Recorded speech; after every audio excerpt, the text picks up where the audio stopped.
अस्सलाम वालेकुम dear students, welcome to lecture 17 of computer application. आज के इस लेक्चर के अंदर हम एक्सेल की मज़ीद कुछ कंडीशनल फॉर्मेटिंग को और कंडीशनल फार्मूलाज को डिटेल के अंदर डिस्कस करेंगे। जैसा कि लास्ट क्लास के अंदर हमने फॉर्मेट और कुछ सॉर्ट एंड फिल्टर को देखा था, तो उस पर्पज़ के लिए जो शीट यूज़ की गई थी एक्सेल की, जिसके अंदर मेरे पास कुछ स्टूडेंट्स थे और उसके बाद उनके कुछ मार्क्स थे, तो हमने आज के लेक्चर के अंदर उसी शीट को यूज़ करना है। हमने लास्ट लेक्चर के अंदर total min max formula use करते हुए इसके ऊपर सॉर्टिंग और फिल्टरिंग अप्लाई की थी, और हमने जे और के कॉलम यानी कि रिजल्ट और ग्रेड का कॉलम एम्प्टी छोड़ दिया था। चूंकि हमने इसके ऊपर कंडीशनल फार्मूलाज अप्लाई करने हैं, फंक्शन अप्लाई करने हैं, तो हम ऑटो फिल करेंगे, यानी कि हम कोई एक फार्मूला लिखेंगे जो ऑटोमेटिकली इनमें से किसी सेल में से वैल्यू उठा के, अगर तो वो वैल्यू उस कंडीशन को होल्ड करती हुई, ट्रू करती हुई, तो वो रिजल्ट अपीयर हो जाएगा, अदरवाइज हम दूसरी कंडीशन ले सकते हैं। तो अगर मगर की सिचुएशन स्टूडेंट एक्सेल के अंदर बड़ी ज़रूरी है। नॉर्मली जब हम कैलकुलेशन करते हैं तो हम किसी पर्टिकुलर सेल की वैल्यू किसी एक सीक्वेंस के साथ मैच करना चाहते हैं। लेट सपोज मैं कहता हूं कि अगर मेरे इंग्लिश के अंदर मार्क्स 60 से ऊपर है तो मुझे पास किया जाए, या मुझे फेल किया जाए, या मुझे ये ग्रेड दिया जाए, या मेरे दूसरे कोर्सेज के अंदर ग्रेड बढ़ा दिए जाए। तो इन शॉर्ट आपके पास किसी भी कंडीशन के ट्रू होने के साथ आप कोई भी particular set of operation perform कर सकते हैं। तो उस पर्पस के लिए आज का हमारा लेक्चर है, हम एक्सेल के अंदर कंडीशनल फार्मूलाज को देखेंगे। तो कंडीशन का मतलब क्या होता है जी, कि इफ एल्स नेस्टेड इफ, के अगर ये है तो फिर ये हो जाए, अदरवाइज ये हो जाए, अदरवाइज ये हो जाए। तो उस पर्पस के लिए टोटल जो है वो हमें 5 किस्म के इफ एल्स दिए जाते हैं, इफ की कंडीशन दी जाती है। एक इफ सिंपल के साथ आता है, जिसमें इफ अगर तो पर्टिकुलर कंडीशन ट्रू है तो जो भी मैसेज, जो भी ऑपरेशन आपने परफॉर्म करना है, अदरवाइज फॉल्स होने के साथ हम काम कर सकते हैं। उसके बाद मेरे पास दूसरा जो है वो इफ एंड आता है, यानी कि मल्टीपल चीजों के एक साथ ट्रू होने को आप सिंक करना चाहते हो, कि ये भी चीज ट्रू हो, ये भी चीज ट्रू हो, ये भी चीज ट्रू हो, तब जाके कोई particular set of operation perform हो। तो एंड जिस तरह गेट्स के अंदर नॉर्मल पढ़ा जाता है कि दो चीजें ट्रू हैं तो कब थर्ड वेरिएबल तब ट्रू होगा, तो उस पर्पस के लिए ही एंड को यूज किया जाता है। थर्ड मेरे पास जो है वो इफ और के साथ है, कि अगर कोई भी एक कंडीशन, कोई भी एक सेल, कोई भी एक पर्टिकुलर चीज ट्रू हो रही है तो बाकियों को चेक ना करे, उस पर्पस के लिए मैं इफ और का सहारा ले सकता हूँ।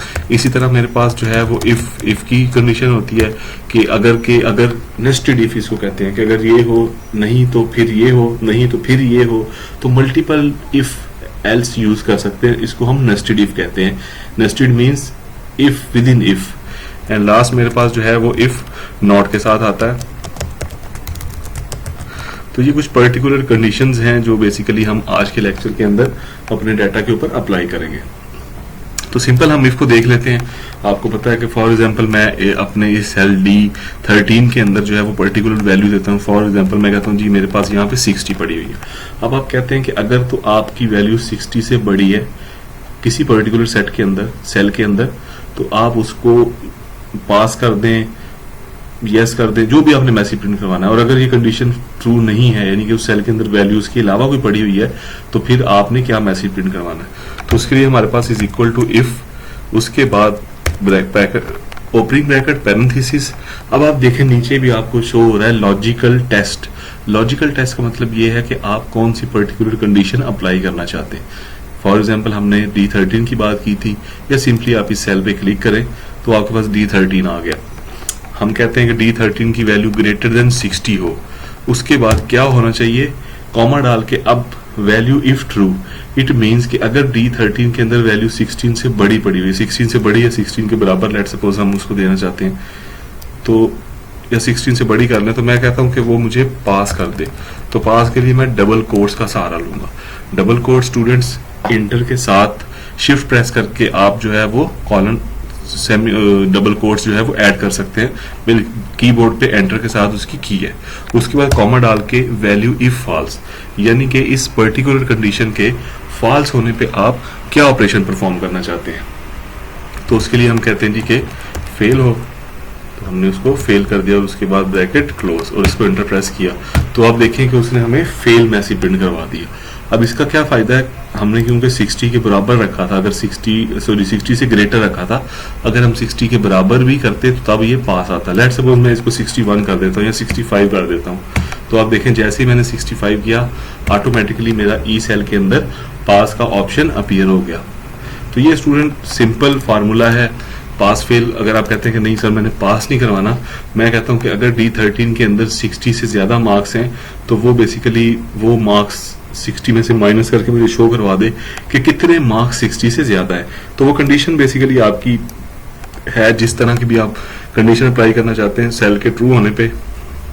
तो हमने कहा थी D13 में से 60 में से माइनस करके जो वैल्यू वो निकाल दे। तो सिंपली आप क्या करेंगे, D13 माइनस 60 कि अगर तो 60 से ज्यादा नंबर है तो जितने नंबर ज्यादा वो भी शो करवा दे, अदरवाइज मुझे जितने कम नंबर है 60 से वो शो करवा दे।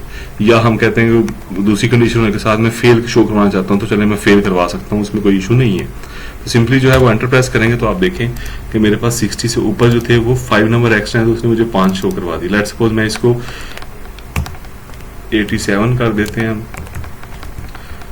तो आप देखें कि जैसे ही आपने 87 प्रेस किया तो इसमें 27 आ गया, और जैसे ही 60 से कम जाएंगे मार्क्स, लेट्स सपोज 52, तो वो ऑटोमेटिकली क्या शो कर देगा, फेल शो कर देगा। तो पॉइंट ये हमने प्रूव करने की कोशिश की कि जब आप कंडीशन के ट्रू होने का वेट करते हैं तो फिर आप या तो कोई स्ट्रिंग कोई मैसेज प्रिंट करवा सकते हैं या फिर आप कोई पर्टिकुलर ऑपरेशन परफॉर्म कर सकते हैं। और जरूरी नहीं कि ये ऑपरेशन आप इस सेल के ऊपर परफॉर्म करें, आप किसी और सेल के ऊपर भी परफॉर्म कर सकते हैं।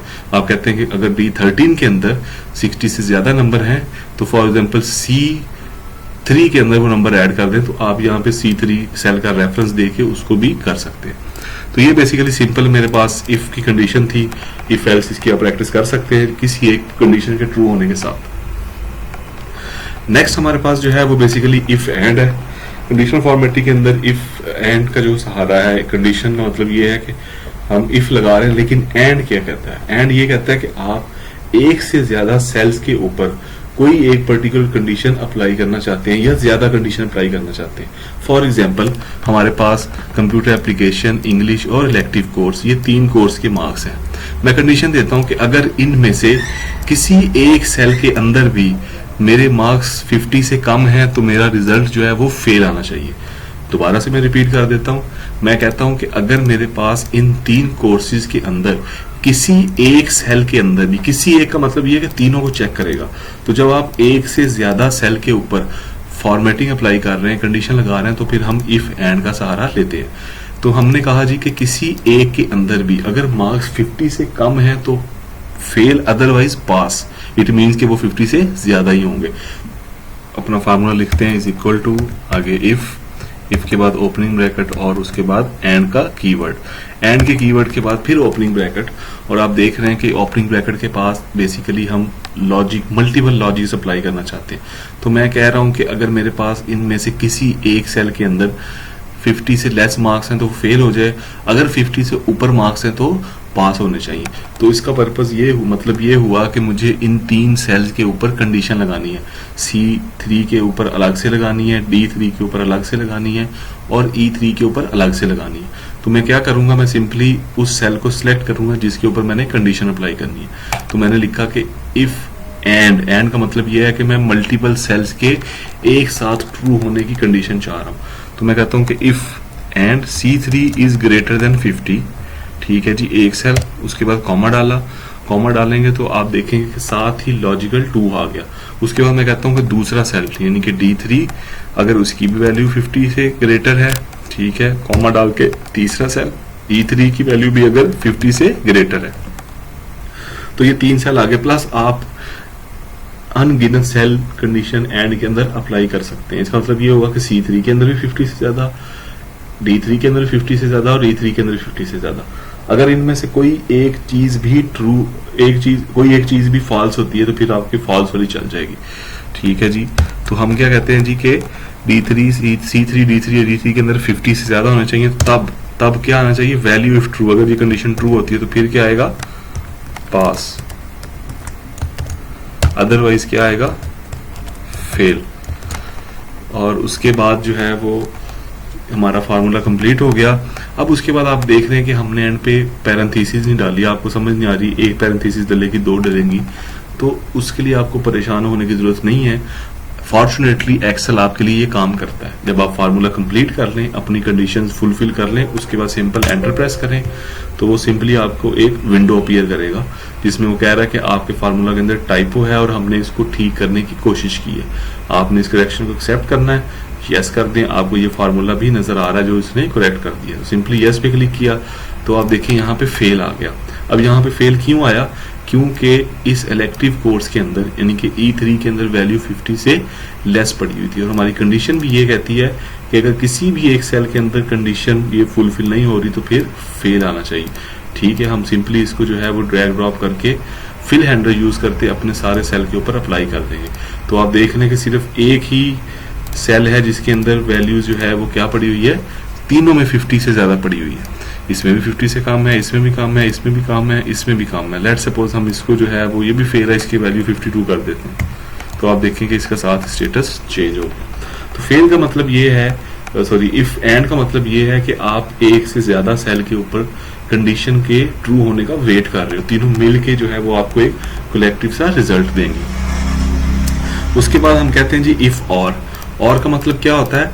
और का मतलब ये है कि इनमें से कोई भी एक अगर ट्रू होता है तो फिर पर्टिकुलर काम होना चाहिए, यानी कि एंड में सबके ट्रू होने का वेट करना है, सब पे कंडीशन अप्लाई होगी जब वो कलेक्टिवली ट्रू होंगे, यानी कि ए भी ट्रू, बी भी ट्रू, सी भी ट्रू। लेकिन और में अगर एक भी चीज ट्रू होती है, एक भी चीज कंडीशन मीट करती है, तो वो फिर बेसिकली फुलफिल हो जाएगा। तो हम इसी के ऊपर ये जो हमने ग्रेड वाला फार्मूला लगाया, इसी को जरा मॉडिफाई करके, इसी को डिलीट करके हम अपने और के पास चले जाते हैं। तो और में मेरे पास क्या है, इज इक्वल टू इफ, उसके बाद ओपनिंग ब्रैकेट और फिर उसके बाद और के बाद फिर ओपनिंग ब्रैकेट। उसी तरह जैसे एंड का सहारा लिया था इसी तरह और का सहारा लेंगे, और आगे लॉजिक 1 लॉजिक 2। तो हम क्या कह रहे हैं कि जनाब अगर किसी भी एक सेल के अंदर मार्क्स जो हैं वो लेसर देन 50 हैं तो उसको फेल कर दो, अदरवाइज पास कर दो। तो ठीक है जी, वही चीज है, हम कर लेते हैं। ठीक है, तो उसमें क्या करेंगे, इफ और C3 इज लेसर देन 50 और if D3 is lesser than 50, okay, and if E3 is lesser than 50, अगर इन तीनों में से कोई भी कंडीशन ट्रू होती है, कॉमा डाला, हमारी सारे लॉजिक टेस्ट कंप्लीट हो गए। उसके बाद कॉमा डाल के अगर इनमें से वैल्यू ट्रू होती है, मींस कि ये सारी कंडीशन है, अगर ये कंडीशन ट्रू हो जाती है तो फिर क्या आना चाहिए, फिर हमारा फेल आना चाहिए। क्यों फेल आना चाहिए? क्योंकि हमने कंडीशन ही ऐसी दी है कि अगर 50 से कम हो तो फिर उसको फेल कर दे, अदरवाइज क्या आना चाहिए, पास कर दे। इसका मतलब ये होगा कि वो पास हो गया, सब वैल्यूज 50 से ग्रेटर है। तो आप देख लें कि उसने हमें फेल कर दिया। क्यों? क्योंकि E3 के अंदर फिर से 50 से लेसर वैल्यू थी। इसी को हम फिल हैंडल यूज करके जो है वो ड्रैग ड्रॉप करेंगे। तो आप देख लें कि ये सारा हमारे पास कंप्लीट सिनेरियो है। स्टूडेंट नेक्स्ट हमारे पास जो है वो इफ की कंडीशन है। इफ की कंडीशन का मतलब ये है कि हम इफ के अंदर जो है वो एक से ज्यादा इफ, मल्टीपल इफ यानी कि नेस्टेड इफ यूज कर सकते हैं। तो ये बड़ा दिलचस्प है जब आपने ग्रेड क्राइटेरिया डिफाइन करना हो कि जैसे फॉर एग्जांपल 60 से ऊपर मार्क्स हो तो आप जो है वो कह सकते हैं कि हमारा जो है वो C ग्रेड आए, अगर 70 से ऊपर हो तो B ग्रेड आए, 80 से ऊपर हो तो A आए, 90 से ऊपर हो तो A+ आए। तो उसके लिए मल्टीपल हम इफ का इस्तेमाल कर सकते हैं। तो उसको एक्सेल के अंदर इफ या नेस्टेड इफ कहते हैं। तो उसके लिए स्टूडेंट सिंपल फार्मूला है, इसमें आपको लॉजिक बस याद रखने की जरूरत है। तो इसी तरह हम ग्रेड अप्लाई करते हैं, लेकिन ग्रेड हम इस आई के ऊपर या टोटल के ऊपर जिस वो भी कंडीशन हुआ उसके ऊपर अप्लाई कर सकते हैं। तो so for example I have is equal to if, अगर तो देखिए अगर तो मेरा इस जे सेल के अंदर यानी कि जे कॉलम के अंदर फेल का ऑप्शन है, फिर तो फेल है, फिर तो मुझे कोई मसला नहीं है क्योंकि वो फेल हो चुका है। लेकिन अगर फेल नहीं है वो, या चले फेल पास के अलावा मैं कहता हूँ मुझे ग्रेड देने हैं, तो मैं उस बलबूते में भी ग्रेड दे सकता हूँ। तो एक हम एग्जाम्पल कर लेंगे जे के साथ, प्लस दूसरी एग्जाम्पल हम इफ के साथ कर लेंगे। तो मैं कहता हूँ जी कि सबसे पहले मैं सिंपल आई की एग्जाम्पल लेता हूँ कि इफ अगर तो मेरे पास I3 के अंदर वैल्यू जो है वो 80 से ज्यादा है, 80 से ज्यादा है या 80 के बराबर है, तो इसके लिए आप ग्रेटर देन और इज इक्वल टू 80, उसके बाद कॉमा डाल के जो भी आपकी ऑप्शन है, यानी कि आप कहते हैं कि अगर तो 80 से ज्यादा है तो फिर क्या आना चाहिए, ए प्लस ग्रेड आना चाहिए। ठीक है, उसके बाद अब हम कॉमा डाल के एक एल्स कंडीशन देना चाह रहे हैं, मतलब अगर ये चीज फॉल्स होती तो फिर क्या होगा। उसके बाद फिर दोबारा से इफ, तो फिर आप देखेंगे मैंने एक इफ के अंदर दोबारा से इफ लगा दिया, दूसरा इफ, फिर लॉजिकल टेस्ट। यानी कि अगर मैं कहता हूँ कि नहीं जी 80 से ज्यादा नहीं, अगर I3 के अंदर नंबर जो है वो ग्रेटर देन इक्वल टू 70 है, तो फिर क्या कंडीशन होनी चाहिए। फिर आप अगर ये कंडीशन ट्रू है तो फिर आप बताएंगे जी कि मेरा जो है वो ए ग्रेड आएगा। ठीक है, उसके बाद कॉमा डाल के अब इसकी एल्स कंडीशन देनी है आपने। उस एल्स के अंदर मैं दोबारा से, यानी कि ए नहीं आता, 70 से ज्यादा मार्क्स नहीं है, तो फिर मैं क्या कहता हूँ, फिर मैं कहता हूँ चेक करो जी दोबारा। फिर आप दोबारा इफ, उसके बाद मैं करूंगा चेक के इफ के बाद मुझे दोबारा बताए कि अगर मेरे I3 के अंदर जो मार्क्स हैं वो इक्वल टू ग्रेटर देन और इक्वल टू 60 है। अगर ऐसी बात है तो क्या चाहिए मुझे जो है वो बी ग्रेड चाहिए। उसके बाद फिर कॉमा डाल के मुझे एल्स देना है, मैं दोबारा से इफ डाल देता हूँ। फिर इफ क्या कहता है जी दोबारा से चेक करें कि I3 के अंदर जो मार्क्स हैं वो ग्रेटर देन इक्वल टू 50 है। अगर तो वो 50 है तो फिर क्या होना चाहिए जी, फिर मुझे जो है वो सी ग्रेड दे दें। उसके बाद अगर आप कहते हैं कि नहीं इससे भी कम मार्क्स हैं तो आप मैसेज प्रिंट करा सकते हैं फेल का। तो इसका मतलब ये हुआ कि आप बेसिकली जब ये सारी वैल्यू फॉल्स हो जाएगी, इसके अलावा कोई वैल्यू पड़ी है तो वो फेल हो जाएगी। अब आप उसके बाद देखें तो हमारे पास मल्टीपल जो है वो ब्रैकेट इज 50 वाली ब्रैकेट, फिर 70 वाली, 60 वाली, 80 वाली, तो काफी ज्यादा ब्रैकेट्स पैरेंथेसिस जो है वो मिस हो रही है। तो उसके लिए सिंपल हमने बताया था कि एक्सेल आपके लिए खुद से ऑटोमेटिकली ये काम कर देता है। तो हम सिंपल एंटर प्रेस करेंगे, वो आपसे कहेगा ऑटो टाइप कर लें, यस कर दिया तो आप देखेंगे उसने हमें 60 से ऊपर था चूंकि और 70 से नीचे था तो उसने इसको बी ग्रेड दे दिया। अब हम सिंपली इसको फिल हैंडलर यूज करते हुए सब पे अप्लाई करेंगे तो आप देखें कि जो मार्क्स 70 या 70 से ऊपर से ए, जो मार्क्स 80 से ऊपर थे ए प्लस। अब इसके 79.33 बने हैं तो सपोज हम इसके एक कोर्स के अंदर जो है वो मार्क्स थोड़े से इंक्रीज कर देते हैं, इससे भी फर्क नहीं पड़ा, 95 कर देते हैं, तो ये देखें इसका ग्रेड जो है वो ए प्लस पे चला गया। तो ये सिंपल हमने इफ का फार्मूला यूज करते हुए, कंडीशनल फार्मूला यूज करते हुए हमने अपने ग्रेड कैलकुलेट कर लिए। तो आप स्टूडेंट किसी भी सेल के ऊपर, जैसे हमने इसमें I3 रखा था, दूसरे वाले में हमारा जो है वो J3 आ जाएगा, तो आप I4 आ जाएगा, तो आप किसी भी सेल के ऊपर इस I कॉलम के अलावा H कॉलम, J कॉलम, एक से ज्यादा कॉलम को मर्ज करके कंबाइन करके तो ये ग्रेड कैलकुलेट कर सकते हैं। उसके बाद नेक्स्ट हमारे पास जो है वो इफ नॉट की ऑप्शन है। इफ नॉट बिल्कुल उसी तरह काम करता है जैसे इफ और इफ एंड करता है, लेकिन इफ नॉट का पर्पस ये है कि आपको किसी सेल के अंदर वो पर्टिकुलर वैल्यू नहीं चाहिए या चाहिए।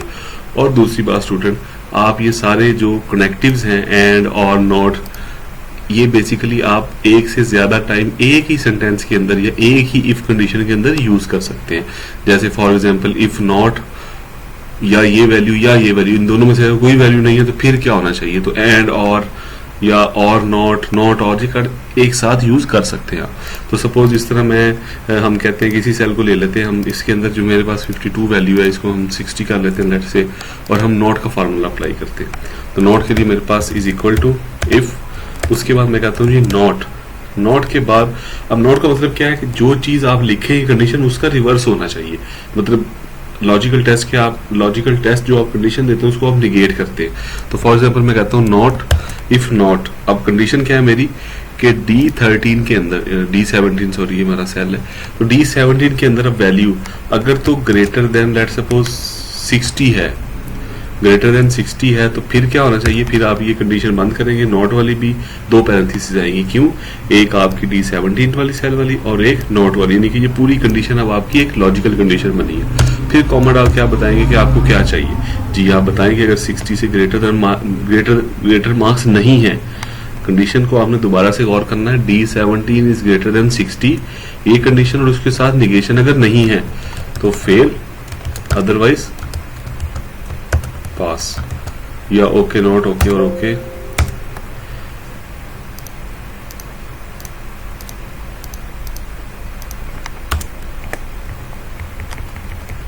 ये पास एक ब्रैकेट उसकी 60 वाली नॉट वाली और उसके बाद ऑटो करेक्ट करेगा। तो ये देखें 60 से, चूंकि हमने कहा था कि 60 से ऊपर हो तो नॉट का मतलब ये हुआ कि वो रिवर्स कंडीशन होगी। रिवर्स कंडीशन का मतलब ये कि कंडीशन फॉल्स होगी, तो फॉल्स होगी तो फॉल्स में हमारे पास क्या आ रहा था, फेल आ रहा था। अगर हम सपोज 60 से ऊपर कर देते हैं तो हम कहते हैं 65 है, तो आप देखें ये पास हो गया, मतलब रिवर्स ऑर्डर में हो गया। तो इस पर्पज के लिए आप इफ के साथ नॉट यूज कर सकते हैं, या आप कहते हैं कि एक सेल के अंदर ये वैल्यू हो और दूसरे के अंदर ये वैल्यू ना हो नॉट, तो उस पर्पज के लिए इफ नॉट यूज किया जाता है। तो ये स्टूडेंट आज का लेक्चर था।